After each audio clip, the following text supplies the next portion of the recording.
Alors bonsoir tout le monde et bienvenue à ce webinaire avec CanSage. Nous allons laisser les gens entrer progressivement à la présentation, vous permettre tous de login et nous commencerons sous peu nos présentations. Je vous souhaite à tous la bienvenue. J'espère que tout le monde se porte bien et que vous êtes tous en santé et pas sur une terrasse d'un resto encore là, mais bientôt. Alors, nous avons tout le monde qui commence à arriver tranquillement. Nous avons parmi nous, donc ce soir, vous allez voir deux conférenciers extraordinaires. On fait la dichotomie Québec-Ottawa et naturellement, vous allez voir que nos conférenciers vont nous faire tout un show et nous garder à l'affût des nouvelles données. Alors, sans plus tarder, donc, j'aimerais pour commencer tranquillement, vous souhaiter à tous la bienvenue, remercier aussi la compagnie AbbVie qui donne un support inconditionnel à CanSage pour l'éducation médicale continue et c'est grâce à eux ce soir qu'on peut avoir ce webinaire. J'aimerais particulièrement remercier l'équipe de CanSage et de l'administration et le support technique grâce à Lisa Lipowski et Mireille Faucon qui ont travaillé d'arrache-pied pour rendre ce webinaire sans anicroche et je les remercie d'un travail vraiment assez lourd à organiser. Alors merci à Lisa et merci à Mireille. Je vous explique donc que cette session est en français à 20 heures. Elle se terminera à 21 heures et elle sera suivie par une session en anglais de 21 heures à 22 heures. So if you are waiting for the English versions, you're at the wrong time. It will be at 9 p.m. Right now at 8 p.m. is the French version, but you're welcome to be with us in French and English. Donc, vous pouvez très bien participer à la séance francophone de 20h à 21h et d'aller ensuite directement à 21h à la séance anglophone. Donc, ceci dit, je veux vous dire que toute la session va être enregistrée et sera disponible sur le site de CanSage pour les membres. Cette session n'est pas naturellement accréditée et les questions seront mises dans la boîte de questions et réponses en bas de votre écran et nous répondrons à la fin à toutes les questions. Nous commencerons par notre premier conférencier, nous enchevêtrons par la suite au deuxième conférencier et nous poserons les questions à la fin. Donc, sans plus tarder, les questions vont donc être adressées seulement à la fin, mais n'oubliez pas de vous pouvez les écrire si vous voulez les écrire en ligne et nous prendrons en charge toutes les questions qui sont répondues. Les objectifs de la soirée de ce soir, qui est la prise en charge médicale des fibromes utérins pendant la pandémie, sont de discuter des options possibles en cas de ménorrhagie aiguë secondaire aux fibromes utérins, d'optimiser le traitement médical avant un traitement chirurgical pour les fibromes, de prendre en charge des cas complexes tels une patiente anticoagulée qui a des ménorrhagies et discuter des options de traitement des fibromes utérins chez les femmes qui désirent préserver la fertilité. On veut également parler du rôle et de l'approche pour la myomectomie en matière de fertilité.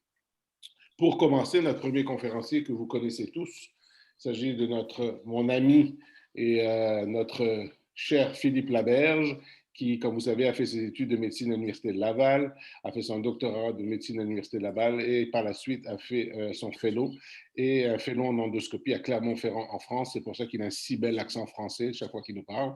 Et quand il les imite, c'est fantastique. N'est-ce pas, Philippe? Dr Laberge a donc écrit plusieurs articles a été membre de divers comités scientifiques. Il a été le président de l'Association des obstétriciens gynécologues du Québec. Il a été également présent pour la SOGC. Il a non seulement écrit des articles, fait de l'enseignement, publié et il a gagné le prix Robert Hunt pour la meilleure publication scientifique dans le journal de American Association of Gynecologic Laparoscopy en 2003. Il fut président du comité scientifique de l'étude pan-canadienne sur les fibromes utérins de capture et président du 5e congrès international de la Société d'endométriose en 2019. Donc, Philippe de Talaberge, merci d'être parmi nous ce soir. Nous allons te laisser la parole pour que tu nous présentes la première partie de cette discussion et nous enchevêtrons par la suite avec Dr. Christina Arandas. Merci, Philippe. Merci beaucoup, Robert. Merci de cette belle introduction. Je remercie également Lisa Lepowski et Mireille Faucon et la société ScanPeg en français, CanSage en anglais, et également AbbVie qui supporte ce beau webinaire sur les fibromes utérins et les situations problématiques qu'on a qui sont exacerbées par la pandémie, en effet. Donc, je vais partager mon écran et puis on va y aller avec ça. Voilà. Alors, donc, je vais vous parler tout d'abord donc de la prise en charge conservatrice des fibromes utérins, mais je vais vous exposer à un cas clinique qui nous est arrivé récemment. Et à travers ce cas clinique-là, ça illustre bien certains aspects de la prise en charge non chirurgicale des fibromes utérins.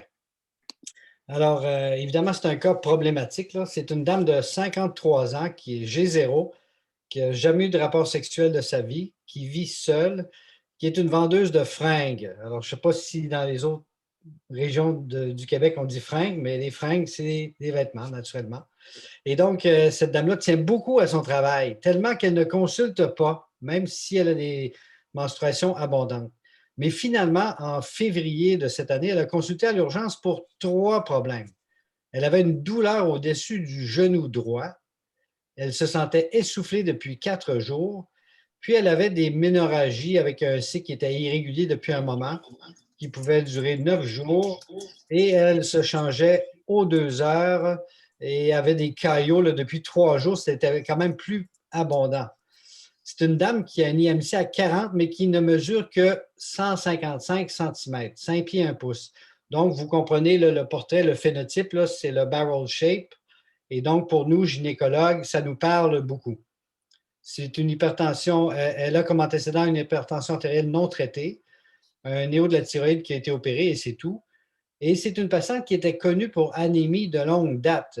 Elle avait une hémoglobine à 106 en 2018, qui était donc il y a 3 ans, 84 en 2020, mais elle avait refusé toute investigation.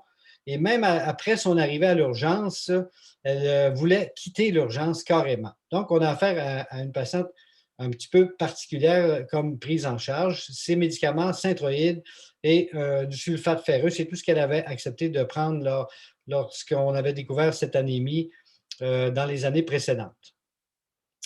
L'investigation à l'urgence démontre une hémoglobine à 53 grammes par litre avec une hématocrite à 17 une ferritine effondrée naturellement, un coagulogramme normal, un bilan hépatique normal, en particulier une LDH normale. Et puis, pour sa douleur au genou, finalement, qui était au-dessus du genou, l'urgentologue suspectait un problème de thrombophlébite. Et le Doppler des membres inférieurs a été demandé, de même qu'un scan pulmonaire pour sa dyspnée et une tomodensitométrie abdomino-pelvienne. Et là, on a découvert, vous le voyez à la tomodensitométrie, donc ici, on voit clairement la corpulence de la dame et cette masse ici que vous voyez, qui est un volumineux utérus de 19 par 14 par 17 cm avec de multiples myomes, tantôt calcifiés, tantôt kystiques, tantôt tout à fait homogènes. Et là, si on prend le calcul de l'ellipse, dont je me sers souvent, qui est approximatif, mais quand même qui nous donne une idée, c'est que le calcul de l'ellipse, c'est pour traduire en grammes approximatifs comment pèse cet utérus-là. Alors donc ici, si on prend les 3 diamètres et on les multiplie par 0,52, ça nous donne un poids utérin estimé de 2,350 kg. Et il n'y avait pas d'hydronéphrose notée à la tomodensitométrie. Donc, une dame volumineuse avec un volumineux fibrome, une anémie sévère et un problème qui va aller en s'aggravant puisque l'investigation de l'urgentologue aura permis de démontrer la présence d'une thrombophlébite profonde du membre inférieur droit jusqu'à 10 cm au-dessus du genou. Donc, une grosse thrombophlébite et associé à ça, des embolies multiples à au moins 3 sites pulmonaires différents.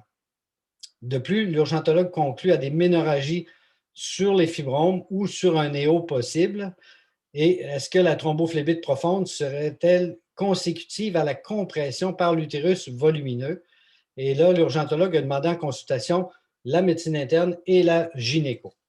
La médecine interne a tôt fait de transfuser la patiente de 3 kg. Et là, devant les ménorrhagies actives et une anémie sévère, ne pouvant pas donner d'anticoagulants à ce moment-là, en aigu, ont décidé de faire poser un filtre dans la veine cave inférieure pour permettre aux gynécologues de procéder à la chirurgie, hein, bien sûr. Et ils ont admis la patiente aux soins intensifs.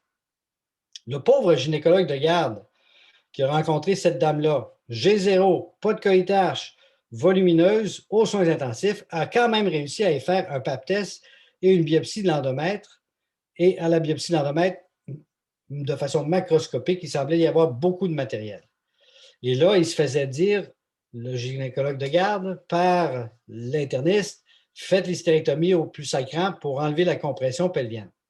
Alors, ma première question à vous tous, que faire? Lisa, poll question, s'il vous plaît.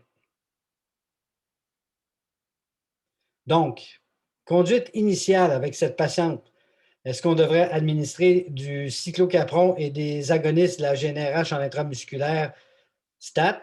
Est-ce qu'on devrait donner des agonistes de la GnRH en sous-cutané?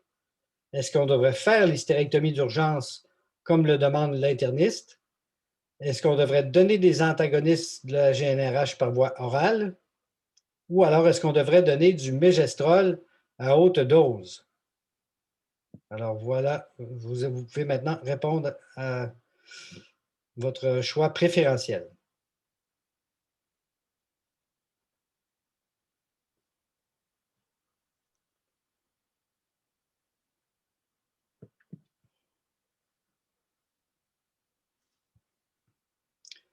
Donc, 35 ont répondu, et c'est le plus fort pourcentage, cyclocapron avec agoniste, la GnRH intramusculaire.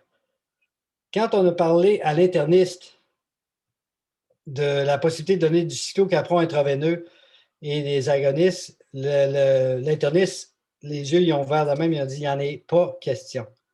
Alors donc, le risque à ce moment-là, il était en embolie pulmonaire active, multiple, et il croyait vraiment là, que ce n'était pas la bonne voie. Et d'ailleurs, une injection intramusculaire, alors qu'on s'apprête à anticoaguler la patiente, ce n'est pas nécessairement le meilleur choix, d'autant plus qu'avec l'agoniste, vous savez, il y a un flare-up possible et donc une recrudescence à court terme de ménorragie additionnelle. Agoniste GnRH sous-cutané, un petit pourcentage. Hystérectomie d'urgence, je suis très heureux que vous soyez fortement majoritaire pour ne pas la faire, parce que là, on est dans des conditions où est-ce qu'on pourrait vraiment risquer la vie de la patiente carrément. Mégestrol à haute dose semblait un choix populaire également. OK, alors on va y aller avec ce que nous, on a fait, ce qui a été fait à ce moment-là à l'étage.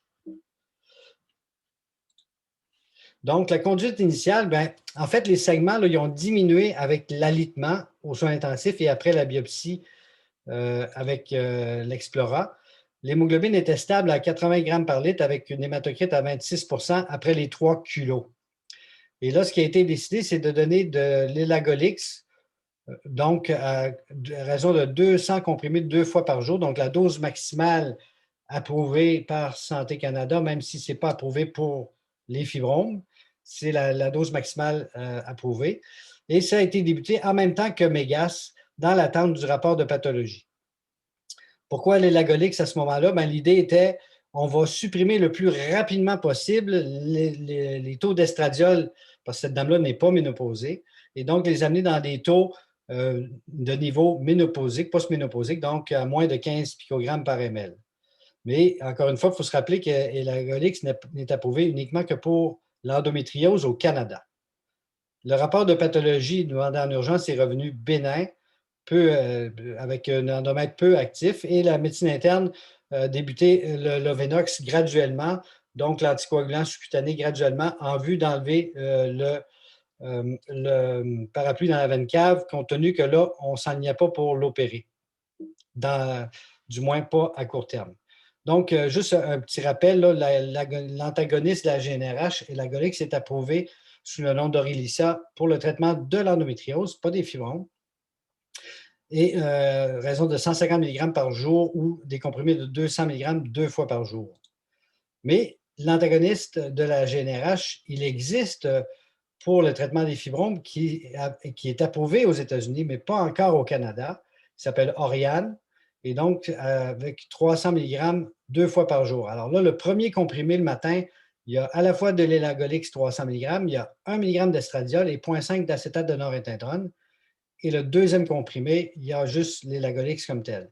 Et dans les études qui ont été faites, je remercie Christina pour cette diapo, il y avait grosso modo 3/4 des patientes, donc qui avaient des menstruations abondantes avec, secondaires à leur fibrome, qui avaient une réduction significative par rapport au placebo.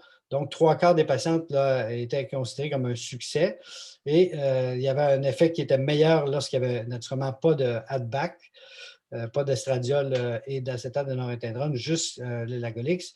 Dans ces études-là, on n'avait pas étudié, par contre, la réduction du volume comme tel.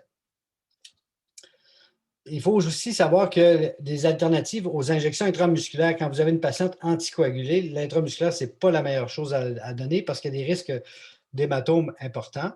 Et même l'hématome lui-même peut nuire à la diffusion du médicament là, dans la circulation. Donc, la goséréline, qui est approuvée pour le cancer de la prostate, qui est utilisée aussi très souvent chez nos collègues pour le traitement du néo du sein, approuvée pour l'endométriose et même dans les pré-ablations de l'endomètre. Il y a 20 ans, presque 30 ans, on faisait des études avant l'ablation de l'endomètre avec la goséréline qui se donne en injection sous-cutanée, donc c'est une forme dépôt, un implant, et qui se donne donc à raison d'une fois par mois ou aux 3 mois. Et il y a également un programme de support des patients. La triptoréline est un peu synonyme de l'euprolide en ce sens que c'est une injection intramusculaire et vous voyez que les dosages sont identiques. C'est le mécanisme d'injection de la seringue qui est différente essentiellement. Et la buséréline, qui elle est par administration intranasale et qui demande beaucoup de compliance de la part de la patiente, ce que nous n'avions vraiment pas ici. Et à ce moment-là, on n'a pas opté pour ça.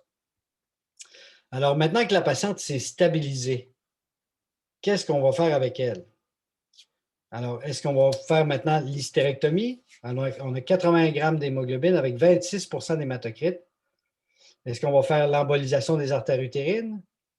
Est-ce qu'on va poursuivre avec les antagonistes de la GNRH? Ou est-ce qu'on va donner un agoniste de la GNRH sous-cutané?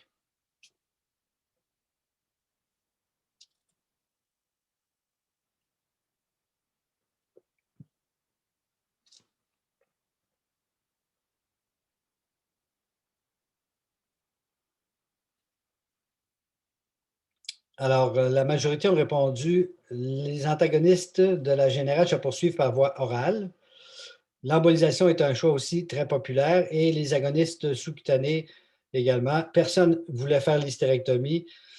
Alors, si vous ne voulez pas la faire à 80 grammes par litre, vous ne vouliez pas la faire non plus à 53 grammes, j'en conviens. Donc, on est pas mal unanime à dire qu'une hystérectomie dans un contexte de patiente instable, même si on a des pressions de la part de nos collègues qui pensent que si on enlevait la masse, ça réglerait tous les problèmes. Au contraire, la chirurgie elle-même ajouterait compound, hein, qu'on dit en anglais, ça rajouterait une couche de risque de complications. Donc, on va y aller avec la diapo suivante. Alors, pourquoi on parle d'hématocrite autant que d'hémoglobine? Mais c'est l'étude de Richards dans PLOS ONE où est-ce qu'on a regardé là, la probabilité de mortalité et de morbidité composite en fonction de l'hématocrite chez des patients qui subissaient vraiment une intervention chirurgicale gynécologique. Ce n'est pas intervention at large, c'est vraiment des interventions gynécologiques. Et vous voyez on avait 17 au départ quand tu étais arrivé à l'urgence, puis on est remonté ça à 24 Alors donc, on est à 24 à 0,6 de risque qu'elle meure sur la table, ce qui est quand même nettement plus raisonnable que ce qu'il y avait.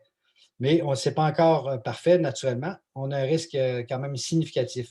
Quant à la probabilité de complications, donc c'est 60 de risque de complications sous toutes ces formes avec une hématocrite là, aussi faible que 27 C'est un peu derrière ça qu'on se dit, bien, si on peut retarder la chirurgie, bien, on va avoir un bénéfice à pouvoir remonter l'hémoglobine et l'opérer dans de meilleures conditions.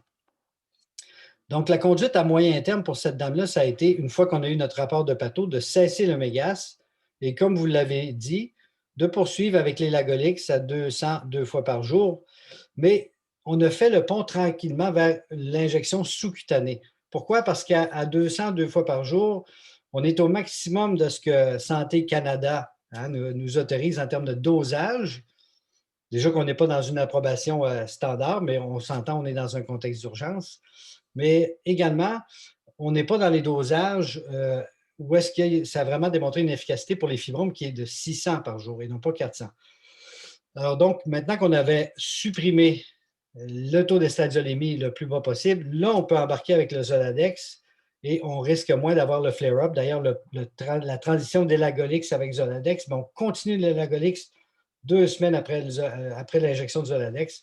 Et puis, cette dame-là, elle a également eu une embolisation des artères utérines, puisque, comme vous le savez, l'anticoagulothérapie active n'est pas une contre-indication à l'embolisation des artères utérines. Ils ont des trucs maintenant qu'ils mettent quand ils font la ponction de l'artère fémorale ou qui font les embolisations par le membre supérieur. Le fer intraveineux a été débuté également.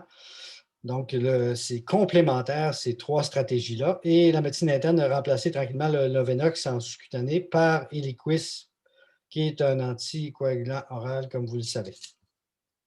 Donc, la conduite à long terme, ici, c'est ce qu'on voit, c'est que le traitement médical avec antagoniste d'abord, suivi d'agoniste longue action et l'embolisation, ça va nous avoir permis soit d'éviter la chirurgie, on se croise les doigts, là, la dame, je l'ai revue ce matin, on file avec ça pour l'été, soit de la retarder dans une période qui va être moins critique, au moins 3 mois post-embolie pulmonaire, permettant la correction de l'anémie, permettant, on l'espère, une certaine réduction du volume utérin et permettant aussi peut-être une certaine réduction du risque de récidive d'embolie pulmonaire puisqu'on va être à distance de l'événement.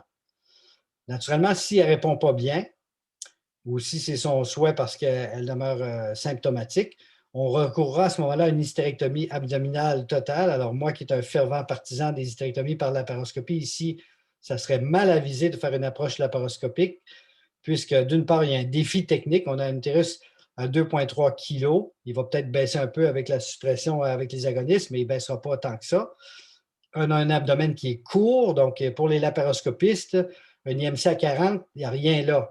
Mais quand l'IMC à 40 est tout dans le ventre, puis vous avez une distance nombril-symphyse de moins de 8 cm, ça, là, c'est très difficile techniquement. Il faut mettre les trocars beaucoup plus haut et ça devient pas mal plus complexe comme approche, ne serait-ce que pour les techniques d'entrée pour bien placer les trocars.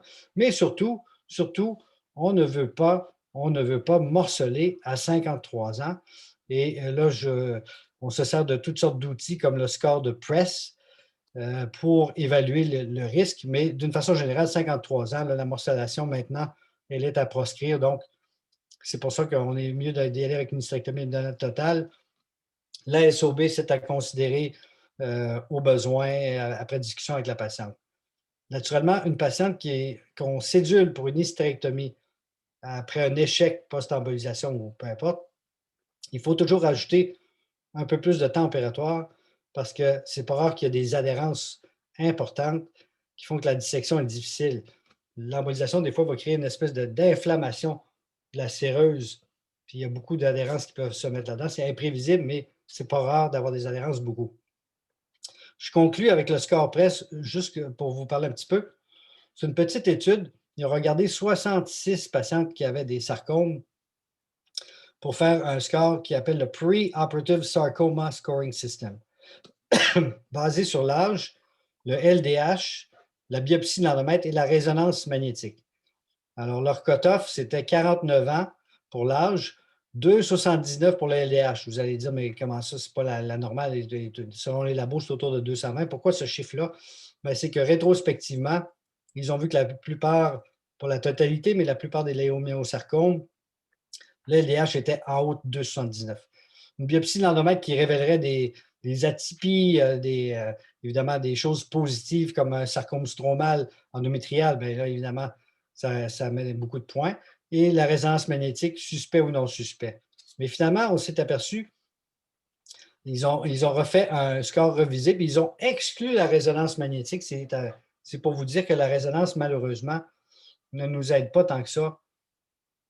Même en sachant rétrospectivement, en retournant dans les dossiers de sarcome, la résonance magnétique ne pouvait vraiment pas prédire. Et donc, ils ont exclu ça et pour regarder simplement l'âge, le LDH et la biopsie de l'endomètre. En fait, là, ce n'est pas parfait ces scores-là, mais ça peut nous aider. C'est surtout les critères à retenir plutôt que le score là, qui est important à considérer. Puis un autre critère, c'est rare qu'on va avoir un léomyosarcome dans un petit fibrome de 3-4 cm. C'est extrêmement rare. Au final, moi, quand je suis avec une patiente, que je ne sais pas si je devrais morceler ou pas, que je ne sais pas si je devrais faire un traitement conservateur médical ou aller à la chirurgie, ben, j'essaie de me trouver une raison d'être inquiet. Fait que je me sers, entre autres, de ces éléments-là, l'âge, la biopsie, le LDH. Oui, l'apparence de la résonance, je la regarde aussi. C'est sûr que si c'est calcifié, c'est à peu près toujours bénin, fait que ça me rassure. Mais la philosophie derrière ça, c'est essayer de vous trouver une raison d'être inquiet. Si vous n'en trouvez pas, ça ouvre la porte au traitement médical des fibromes utérins. Alors là-dessus, je vous remercie. Alors, merci beaucoup, Dr. Laberge. Nous allons donc garder vos questions. Et s'il y a d'autres questions, veuillez s'il vous plaît les indiquer sur le panneau questions et réponses. Et nous répondrons après la deuxième présentation à toutes les questions. Et nous aurons une discussion concertée entre nous tous pour discuter un peu de la prise en charge de ces cas-ci. Alors, nous allons continuer maintenant avec la Dr. Christina Arandas.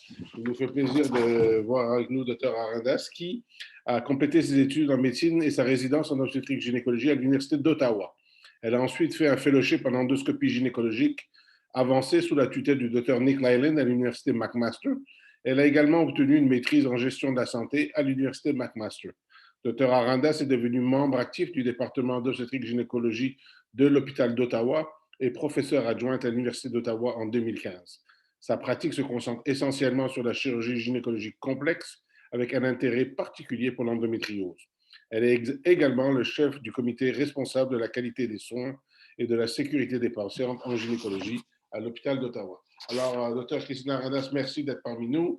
Nous allons vous laisser présenter le prochain cas et nous aurons notre discussion à la suite de votre présentation.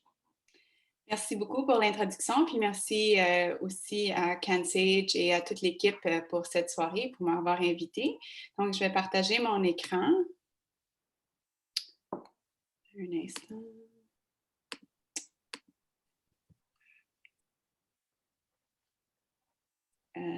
Attendez un instant, j'ai juste besoin de...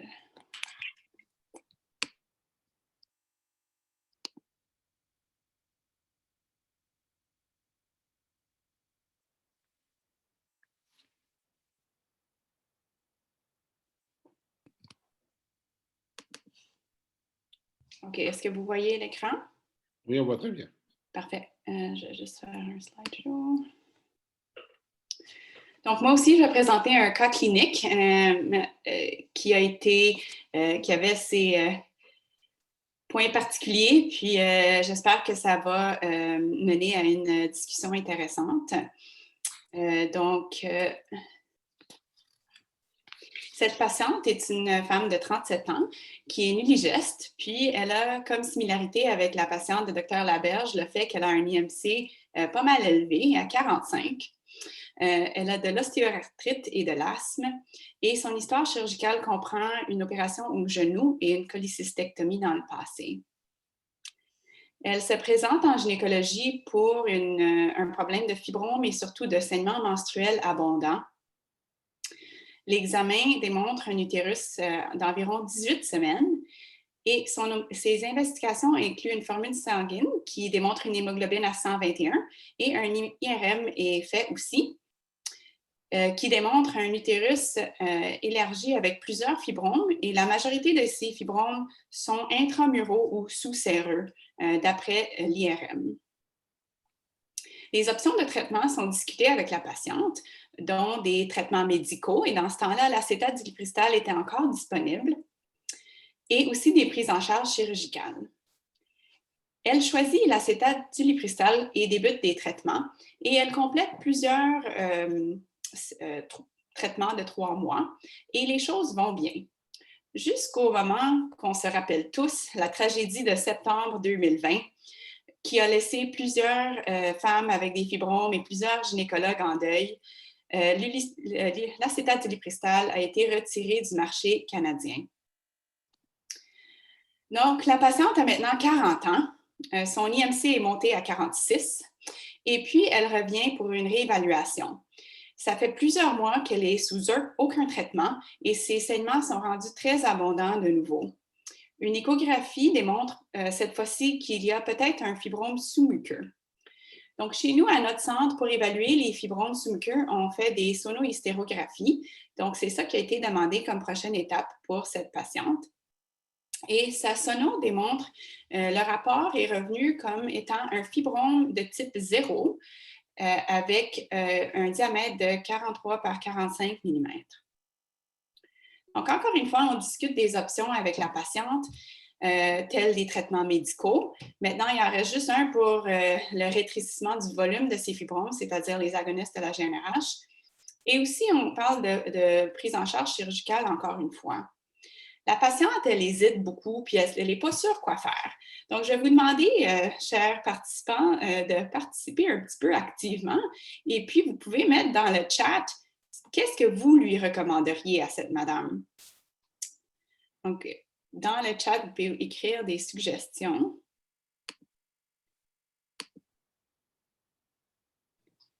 Est-ce qu'il y a quelqu'un qui va s'aventurer et mettre des suggestions?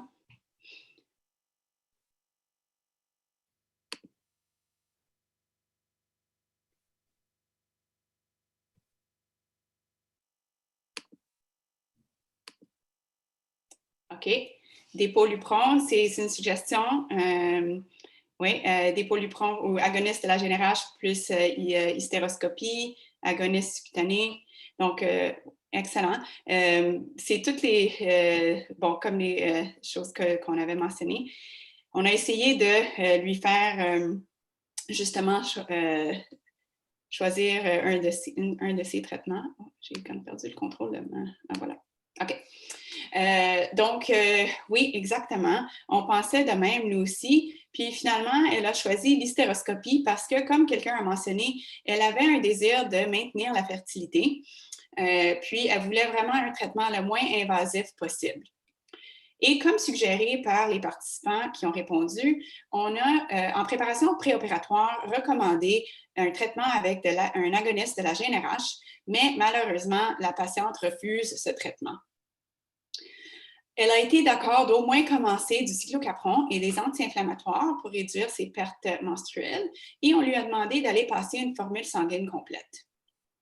3 mois plus tard et 1 mois avant sa chirurgie, elle passe finalement sa formule sanguine et son hémoglobine est à 77. Donc, une petite question sondage pour vous. Quel est votre seuil pour le niveau d'hémoglobine pour lequel vous annuleriez une myomectomie par hystéroscopie?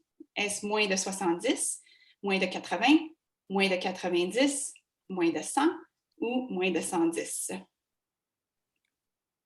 Je vous donne un instant pour répondre au sondage.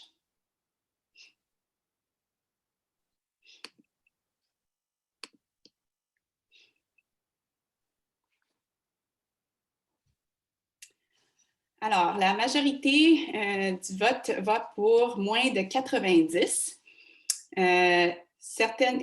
Après ça, en deuxième place, à l'égalité, il y a 23% des participants qui annuleraient à moins de 80 et à moins de 100 et quelques-uns même à moins de 110. Certains braves participants l'opéreraient même à une hémoglobine dans les 70 et annuleraient seulement en bas de 70. OK. Alors, bon, notre patiente, son hémoglobine est à 77, donc on fait une demande pour une procédure de fer intraveineux le plus rapidement possible, mais malheureusement, elle est exposée à la COVID. Donc, elle est en isolation pendant 14 jours à cause de ça. Donc, au moins, elle commence du fer oral pendant son isolation. Puis, on a quand même réussi à lui faire passer 3 traitements de fer intraveineux. Et avant sa procédure, son hémoglobine est montée à 92. Rendu à la procédure, une fois que l'hystéroscope a été introduit dans la cavité utérine, il y a eu une petite surprise. Le fibrome n'était vraiment pas un fibrome de type 0, c'était plutôt un fibrome FIGO type 2. Mais la décision a été de procéder quand même avec le plus de restriction possible pour essayer de peut-être normaliser sa cavité utérine un petit peu. La procédure a été faite avec un instrument MyoSure. Mais malheureusement, encore une fois, ça n'a pas été comme prévu. Il y a eu une augmentation très rapide du déficit de salin, bien qu'il n'y a pas eu de perforation. Donc, il a fallu interrompre la procédure sans réussir une résection complète du fibrome. Donc, le déficit est monté à moins 2500, mais après avoir suctionné puis ce qui restait dans le sac, puis avoir vidé l'utérus, le déficit final était de 2200 ml de salin. En post-opératoire, elle a saigné beaucoup en salle de réveil, puis donc à la fin de la procédure, elle a eu du cyclocapron intraveineux, puis on l'a admis pour observation et puis pour d'autres doses de cyclocapron intraveineux. Durant la nuit, les choses se sont stabilisées, puis le matin, son saignement était minime, puis son hémoglobine était à 86. Donc, elle a eu son congé de l'hôpital. Donc, à ce point-ci, elle a eu un essai à une myomectomie par hystéroscopie qui était vraiment un échec. Donc, là, en post-op, qu'est-ce que vous lui recommanderiez à cette étape-ci? Une patiente qui veut préserver sa fertilité, qui saigne abondamment durant ses menstruations. Donc, je vais vous demander encore une fois de mettre des suggestions dans le chat.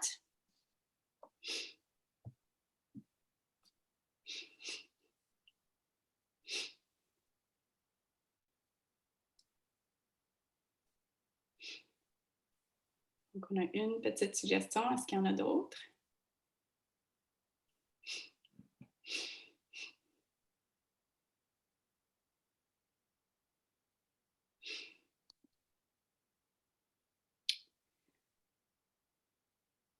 OK, alors on voit plusieurs suggestions dans le chat et pour ceux qui vont regarder la vidéo plus tard, je vais juste les lire. Donc, il y a eu quelques suggestions de Mirena, embolisation des fibromes, agoniste plus ADBAC, GnRH, IRM pour envisager une myomectomie, essayer de la convaincre pour le dépôt du Lupron, embolisation versus hysté...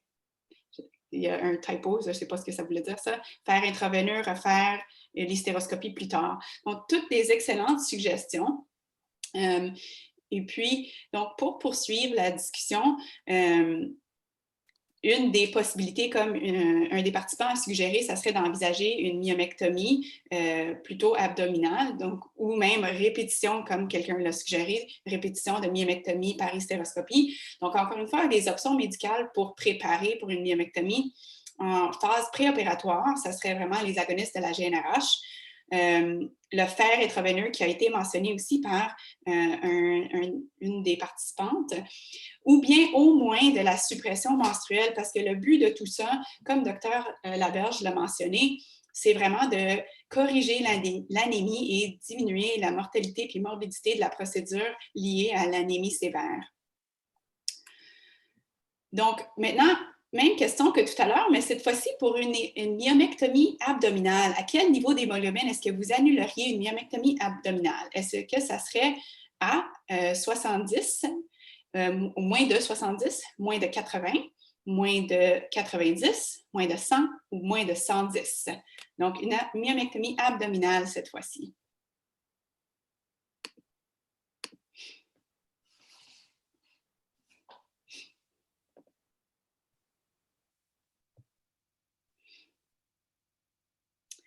Donc, la majorité des participants, 54%, annuleraient la myomectomie abdominale si la patiente avait une hémoglobine à moins de 100. En deuxième place, à 23%, il y avait moins de 110. Et certains braves l'opéreraient à moins de 80 quand même. Donc, merci d'avoir répondu. Donc, on a parlé des options médicales pour en préparation dans la phase préopératoire, mais il y a aussi des options qu'on peut utiliser dans la phase intraopératoire, telles le misoprostol en suppositoire pré-op, le cyclocapron au début de la procédure. On peut administrer de la vasopressine intra-utérine. Donc, ça, c'est administré de façon sous-séreuse dans les fibromes. Il y a aussi ça c'est des moyens médicaux, il y a aussi des moyens plutôt mécaniques, tels les tourniquets, les occlusions temporaires des artères utérines et utéro-ovariennes ou iliaques internes, et aussi l'embolisation pré-op immédiate avec du gel foam. L'autre question qui revient souvent lorsqu'on parle de myomectomie abdominale, c'est le choix de l'approche, donc laparoscopie ou par laparotomie. Il y a plusieurs facteurs à considérer, soit la localisation des fibromes, la quantité de fibromes à enlever et le diamètre de ces fibromes. Ça serait vraiment bien si on pouvait avoir des critères de sélection faciles pour choisir quelle patiente on devrait faire une approche laparoscopique, chez quelle patiente on devrait faire une approche laparoscopique, mais malheureusement, il n'y en a pas. Il y a des opinions d'experts, donc certains, il y a Glasser a recommandé que l'utérus devrait être moins de 14 semaines, qu'il ne devrait avoir aucun myome plus individuel de plus gros que 7 cm, aucun myome près de l'artère utérine ou des insertions des trompes, et au moins de 50% des fibromes qui soient sous-séreux. D'autres experts ont dit pas de fibromes plus gros que 6 cm pour l'approche laparoscopique, d'autres ont dit pas plus de 10 cm. Reich et auteur ont dit pas de myome unique plus gros que 8, mais s'il y en a plusieurs, pas une somme de 3-4 fibromes. Il faudrait que ce soit moins de 12 cm pour la somme des diamètres. Donc, vraiment pas de consensus. Puis, il ne faut pas oublier qu'il y a d'autres facteurs importants, soit les compétences du chirurgien. Donc, on a tous vu des vidéos au AAGL ou des conférences où les chirurgiens ont enlevé 15 fibromes par laparoscopie et les ont mis sur un fil comme des perles pour ne pas les perdre dans le ventre. Donc, pas tous ont les compétences de faire des choses comme ça, puis pas tous ont le temps de faire ça. Enlever 26 fibromes comme sur la photo par laparoscopie prendrait vraiment beaucoup de temps et serait beaucoup plus rapide par laparotomie. Et l'autre chose aussi à considérer, c'est l'habileté dans votre centre et puis aussi les ressources disponibles pour contrôler le saignement durant la procédure. Donc, avec la laparoscopie, on a vraiment une vue étroite de ce qui se passe. Puis, notre champ de vision est rétréci par la caméra.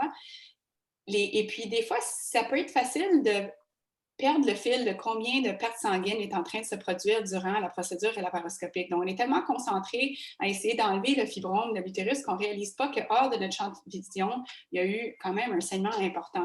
Puis, pas tous les centres où se fait la chirurgie gynécologique ont les mêmes habiletés pour contrôler les saignements importants. L'autre question qui est souvent posée quand on parle de fibromes, c'est celle de la fertilité. Donc, la SOGC a des lignes directrices sur ce sujet et elle divise ses recommandations par la localisation des fibromes. Donc, pour les fibromes sous-séreux, ceux-ci ne semblent pas exercer un effet sur la fertilité, donc leur retrait n'est pas recommandé. Les fibromes intramuraux, malheureusement, la question demeure sans réponse définitive. Et finalement, pour les fibromes sous-muqueux, le retrait est recommandé chez les femmes qui présentent une infertilité autrement inexpliquée. Ces lignes directrices puis ces recommandations, par exemple, malheureusement, ne sont pas basées sur des évidences qui sont très robustes. Donc, est-ce qu'il y a des études vraiment sur ce sujet?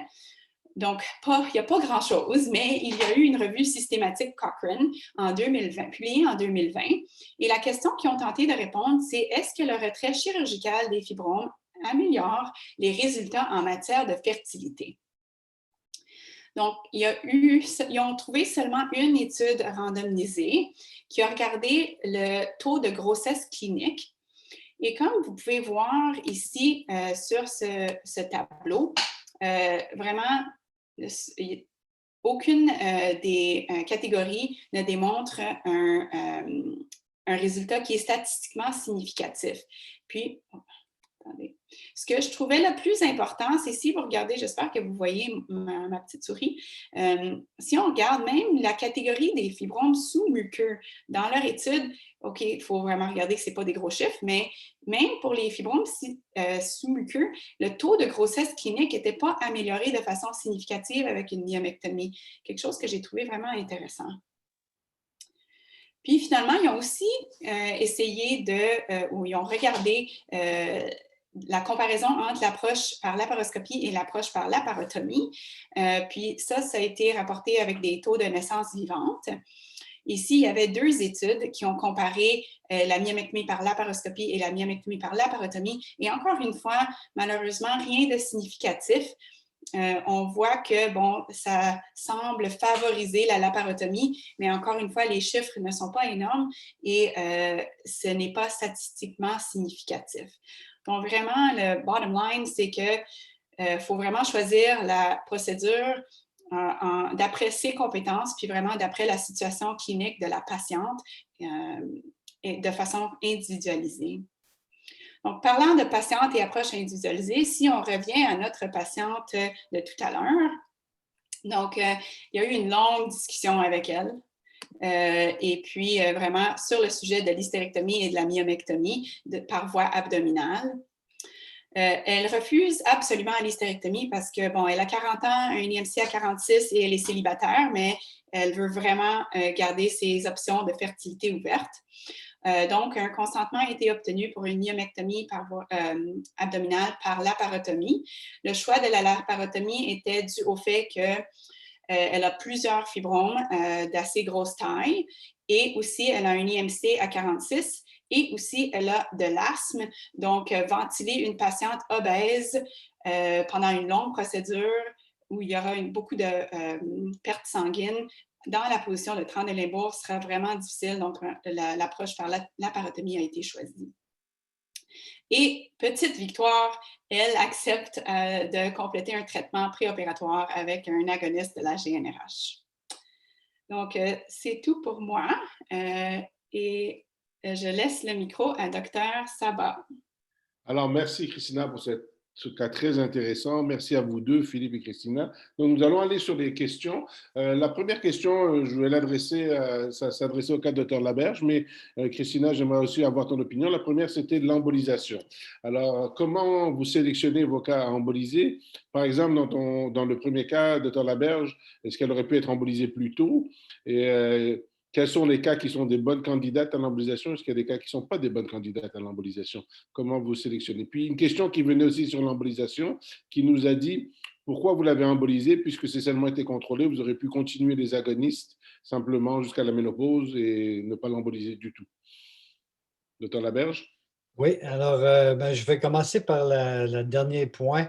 Donc, pourquoi ne pas avoir juste poursuivi avec les antagonistes, avec ou sans les agonistes en relais? Eh bien, c'est qu'au moment où l'événement, donc au moment où elle s'est stabilisée, la patiente, elle s'est stabilisée, mais elle saignait toujours un peu et on avait vraiment une peur bleue qu'elle reparte en hémorragie à tout moment et on était incertain avec le dosage de 400 mg qu'on allait avoir le déçu là, sur le segment et sur les fibromes. Donc, on s'est dit on va attaquer de plusieurs façons en même temps. L'embolisation d'une part et les agonistes d'autre part. Si on attend, puis ça rejoint un petit peu le phénomène qui n'est pas une bonne candidate. Bon, certainement, Christina va parler des patientes avec un désir de fertilité, mais une remarque, c'est que les patientes qui ont eu un traitement aux agonistes de la GnRH de longue date, et il y a un rétrécissement des artères utérines, de la vascularisation en général, et mes radiologues me disent qu'ils ont plus de difficultés à vraiment bien occlure la vascularisation avec leur embolisation si la patiente a été sous l'effet des agonistes avant. Donc, ça, c'est un problème qu'on n'avait pas avec le Fibristal, mais qu'on a avec les agonistes. Donc, de préférence, si les agonistes ne marchent pas et on veut aller à l'embolisation, il faudrait qu'il y ait un petit délai au moins d'un mois ou deux avant l'embolisation parce que l'embolisation elle-même risque de ne pas fonctionner. Mais je pense que la principale contre-indication, Christina, c'est plus pour la fertilité, justement. Oui, donc chez nous, on ne recommande pas l'embolisation pour les patientes qui veulent garder leurs options de fertilité ouverte car il y a des évidences d'effets néfastes sur les grossesses futures. On regarde de façon préférentielle pour les patientes qui ont complété leur famille. Puis aussi, l'autre situation qu'on essaie d'éviter, c'est les fibromes sous-muqueux qui sont de grosse taille parce que ça, c'est vraiment pas beau après une embolisation. C'est vraiment comme le fibrome, il se désintègre, puis il sort, puis c'est vraiment pas plaisant pour les patientes. Ça, c'est des patientes qui arrivent à l'urgence avec des pertes qui sentent le s'il vous plaît, ça n'a pas de bon sens, comment ça sent la putrécine, la cadavérine carrément. Et puis, ils ont du stuff blanc qui sort par le col. Mais ça, c'est clairement pas du Gardnerella, c'est le fibrome qui est en train d'avorter. Et on a eu quelques cas comme ça, puis on a dit, mais il ne faut vraiment pas les envoyer en embolisation s'ils ont un sous-muqueux franc. Là. Il y avait une autre question qui est venue pour vous deux. Donc, la question était de savoir combien de temps vous pouvez laisser une patiente sous antagoniste à l'HRH, plus longtemps qu'un an, combien d'années? Est-ce que vous avez des limites? Christina? Pour les antagonistes, vous avez dit la question c'est, ou les agonistes, ou les deux? Les deux. Les deux. Bon, pour les agonistes de la GnRH, si les patientes prennent des add-back, pour moi, il n'y a pas de temps limite. Pour les antagonistes, bon, on a moins d'évidence parce que ça fait moins longtemps qu'ils sont disponibles sur le marché, mais en théorie, si les femmes le prennent à 200 mg avec du add-back, ça devrait être similaire. On pourrait prendre les mêmes, se baser sur les mêmes faits que pour les agonistes, surtout que la suppression est moins forte. Donc, si on est correct de continuer un agoniste avec add-back pendant longtemps, on devrait être correct de continuer un antagoniste avec add-back pendant longtemps. Puis j'ajouterais, Christina, qu'il y a une réalité économique au Québec, c'est que l'agoniste de la GnRH est couvert par l'assurance médicaments du Québec, mais l'antagoniste ne l'est pas. Alors oui, c'est vrai qu'il y a plusieurs compagnies d'assurance privée qui couvrent, mais c'est compliqué au moment où on est dans le bureau avec la patiente. Elle ne sait pas si sa compagnie couvre ou pas. Il y a une question de logistique là-dedans qui fait en sorte que je n'ai pas l'impression qu'on va avoir tant de patientes que ça sous antagonistes pendant très, très longtemps, à moins que cette situation économique-là soit adressée. Oui, je suis d'accord. Pardon, en Ontario, c'est pareil. C'est seulement, ici à Ottawa, on est chanceux parce qu'on a beaucoup de patientes qui sont employées du gouvernement fédéral, donc il y a des très bonnes assurances privées. Pour ces patientes-là, oui, c'est couvert, mais je suis d'accord pour les patientes qui n'ont pas d'assurance privée, c'est impossible. Puis puisqu'il n'y a pas de programme de support aux patientes pour les antagonistes, c'est vraiment impossible de les garder là-dessus. OK, donc l'autre question qui nous revient aussi, c'est est-ce que vous pensez qu'il y a un flare-up similaire avec les Lagolix qu'avec les agonistes de la GnRH? En fait, non. Les études ont bien démontré qu'avec l'antagoniste, là, il y a une réduction là, extrêmement rapide du taux d'estradiolémie dans les premiers 24 heures. C'est pour ça qu'en situation d'urgence, c'est un médicament vraiment à considérer pour dire on passe ça rapidement parce qu'on va diminuer au niveau d'estrogène rapidement. Donc, un curetage avec l'Elagolix stat, on passe ça. Ça me semble raisonnable, surtout qu'il n'y aura pas de flare-up 2 semaines après. Et une question qui venait aussi, c'était quel est votre minimum de temps de traitement avec les agonistes avant la chirurgie? Est-ce que c'est toujours 3 mois minimum ou c'est... Pour moi, les temps d'attente chirurgicale chez nous, en tout cas, c'est plus que 3 mois de toute façon. Donc, moi, je les mets sur les agonistes pour tout le temps qu'ils attendent leur chirurgie. Donc, c'est environ de 6 à 12 mois. Je répète l'imagerie ou bien par IRM, mais plutôt par échographie parce que les IRM sont difficiles à obtenir pour voir s'il y a une réduction du volume des fibromes après 6 mois de traitement d'habitude. D'accord, merci. L'autre question qui est revenue aussi, celle a été adressée particulièrement à Christina. Que pensez-vous du robot pour votre patiente obèse? Si j'avais accès aux robots, oui, d'après ce que ceux qui utilisent les robots, elle serait une candidate idéale pour ça. Mais malheureusement, dans notre centre, on a un robot, mais il est seulement utilisé par les gynécologues en oncologie. Puis même à ça, même eux ont diminué leur utilisation du robot dernièrement. Je n'ai pas eu la chance de leur demander pourquoi, mais des gynécologues réguliers ou même ceux qui font de l'endoscopie avancée, on n'a pas accès au robot. Mais oui, ça serait le fun, ça serait une excellente option, je pense. Docteur Laverge, j'ai une question pour vous spécifique. Est-ce que le Xarelto ne cause pas plus de saignements que les anticoagulants qu'ils utilisaient avant et pourquoi ils ont été au Xarelto? Écoute, je ne suis pas interniste. Est-ce que c'est vraiment le cas ou si c'est une impression parce que dans votre région, il y a plus de Xarelto qui est prescrit que d'Eliquis? C'est entre les entre les anticoagulants oraux. Je crois qu'ils ont à peu près la même demi-vie, les deux, mais honnêtement, j'en sais pas plus. Tout ce que je sais, c'est que c'est une épine dans le pied.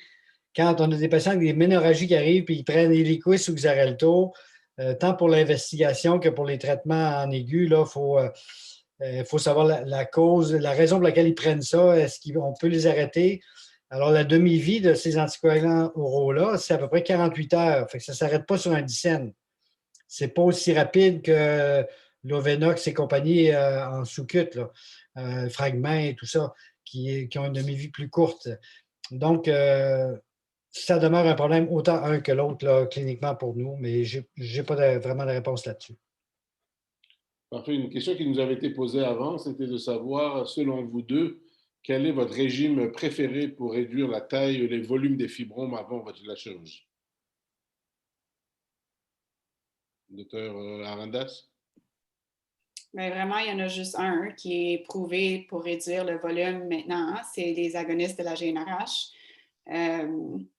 Donc, ouais, le Luprolide ou la gossarinine. Il y a les agonistes, puis il y a également, bon, mais c'est des petites études, c'est rétrospectif, c'est pour ça qu'on ne voit pas ça dans les lignes directrices. Mais par exemple, l'utilisation du Dinogest, donc le Visan, dans certaines petites études rétrospectives, là, des gens de 40-50 cas, il y avait une réduction. On sait que ça peut contrôler le saignement quand les fibromes ne sont pas sous-muqueux. Je pense que ça, c'était une des questions écrites qu'on avait. Hein, s'il n'y a pas de fibromes sous-muqueux, est-ce que vous traitez des fibromes? J'ai trouvé que c'était une excellente question. Ben, moi, je pense que là, c'est le moment où je place ma petite phrase. Il ne faut pas traiter la maladie, il faut traiter le symptôme ici. Avec les fibromes et l'aménorrhagie, on ne traite pas le fibrome. 70% des femmes de 50 ans ont des fibromes. On ne traitera pas tout le monde, mais on traite le symptôme. Donc, s'ils ont un symptôme de ménorrhagie, même s'il n'y a pas de fibrome sous-muqueux, s'il y a plein de fibromes dans la paroi, ben, je vais traiter, que ce soit avec un Mirena, les contraceptifs oraux, les agonistes et le Dinogest peut avoir un certain effet, mais encore une fois, là, c'est off-label et c'est dans des conditions où est-ce que les études étaient rétrospectives, mais c'est juste un petit plus comme ça qu'on peut avoir si la madame ne veut vraiment rien savoir des bouffées de chaleur. Parfait. On va vous demander deux petites réponses brèves. La première, c'est y a-t-il des situations où lors d'une myomectomie, il n'est pas possible de retirer tous les fibromes en reconstruisant l'utérus de manière sécuritaire? Comment conseillez-vous les patients préa? Docteur Arandas? Des fois, c'est difficile à savoir ceci d'avance. Donc, certainement, si on voit qu'il y a vraiment beaucoup de fibromes, moi, j'appelle ça l'utérus en sac de billes. Donc, c'est vraiment, il y a presque pas de biomètre et c'est juste des petits fibromes tout partout. Ils sont pas gros. Il n'y en a aucun qui est très volumineux par lui-même, mais c'est juste une agglomération de petits fibromes. Dans ces situations-là, je trouve ça beaucoup plus difficile, puis je leur conseille vraiment de ne pas faire une myomectomie, surtout s'ils veulent avoir une fertilité. Ces femmes-là, je les examine vraiment pour les fibromes sous-muqueux, puis j'enlève ceux-là, puis après ça, je leur dis d'essayer de tomber enceinte, parce que j'ai peur que dans cette situation-là, il ne restera plus d'utérus à la fin de la myomectomie. D'accord, merci. Bien d'accord. Une question qui est venue, est-ce que vous utilisez le Norlutat comme AdBac? Entre autres, donc moi j'utilise, premièrement, le Norlutat chez nous, il n'est pas couvert, donc il est très cher. L'autre chose qui est très cher, moi mon régime préféré personnellement, c'est un petit peu d'estradiol et un petit peu de progestérone, donc j'aime bien l'Activel. C'est une pilule par jour, c'est facile, mais ça non plus, c'est pas couvert. Vraiment, on peut utiliser n'importe quoi en autant qu'il y a de la progestérone et un peu d'estrogène. Pour les patientes chez nous qui sont sur le programme public d'assurance. J'utilise même du Prémarin et du Provera parce que c'est vraiment la seule chose qui est couverte. Donc, s'ils ne peuvent pas se payer le add-back, je leur donne ça au moins. Parfait. Ben, écoutez, sur ça, je vous remercie. Nous arrivons à 9 heures. Nous allons continuer avec la session anglophone de 9 à 10. Merci, Dr. Laberge. Et merci, Christina, de cette excellente présentation. C'était excessivement intéressant. On aurait pu continuer pour au moins encore une autre heure. Je vous remercie d'avoir été parmi nous. Encore une fois, on remercie Kansai. Et pour ceux qui désirent rester sur la prochaine session en anglais, vous êtes les bienvenus de rester online et de suivre la discussion sur le côté anglophone. Encore une fois, merci à nos deux conférenciers qui ont fait un travail exceptionnel et nous allons donc maintenant à la portion anglophone. Merci à vous. Merci, bonne soirée. Merci de la berge.